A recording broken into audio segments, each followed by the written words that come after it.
இதைத்தான் நான் அன்னைக்கே சொன்னேன். எல்லா கட்சிக்காரங்க மாதிரி ஆட்சியில் இருக்கும் போது நீ லஞ்சம் வாங்கி பணம் சேர்த்து வச்சிருந்தீங்கன்னா இன்னைக்கு இந்த நாய்கள்லாம் வந்து கோவிட்டு முன்னால கைகட்டி நிக்குமல்ல. நீ என்னமோ ஊரை திருத்துற உலகத்தை திருத்துறன்னு உண்மை பேசுன. இவனுக்கு நல்ல வழியா தெரியாதுப்பா. தொல்லை கொடுத்துக்கிட்டே இருப்பாருங்க. அவன் செத்ததுக்கு அப்புறம் சிலை வைக்க அலைவாருங்க. இவனுக்கு எல்லாம் இவனுக்கு ரூட்லயே போய் திருப்பி அடிக்கிறானுங்க பாரு. அவனுக்கு தாப்பா இவனுக்கு மாலை போடுவானுங்க, கால் விழுந்து மரியாதை செய்வானுங்க. அவனுக்கு தாப்பா இவனுக்கு கரெக்ட். ஏப்பா இவனுக்கு என்னைக்குப்பா நல்லவங்க பார்த்து ஓட்டு போட்டுருக்கானுங்க.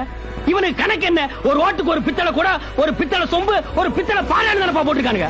இவனுக்கு ரேஞ்சுக்கு அதை ஒரு நாள் பிசினஸ் ஆக்கி கரெக்ஷன் பண்ணிட்டானுங்க. அவனுக்கு ரேஞ்சுக்கு அதை 5 வருஷம் பிசினஸ் ஆக்கி லஞ்சம் மேல கரெக்ஷன் பண்ணிட்டு இருக்கானுங்க. இவனுங்களை கொள்ளையடிக்கிறதுல தப்பே இல்ல, இவனுங்களை அடிக்கிறதுல தப்பே இல்ல. இவனுக்கு அடி வாங்கி சாகிறதுக்குன்னே பிறந்தவனுங்க. எப்போ கல் தோன்றி மண் தோன்றா காலத்து. அது என்னப்பா அது? எவனாவது ஏதாவது குடுக்கறான்னா லைன் கட்டி நிக்கிறீங்க. யாராவது இலவசமா அரிசி போடுறாங்கன்னா அதையும் வரிசையில் வந்து வாங்கிக்கிறீங்க. எவனாவது இலவசமா வேட்டி சட்டை கொடுக்கறான்னா அதையும் வரிசையில் வந்து வாங்கிக்கிறீங்க. ஆனா கொள்ளையடிக்க மட்டும் கூட்டம் கூட்டமா போவீங்க.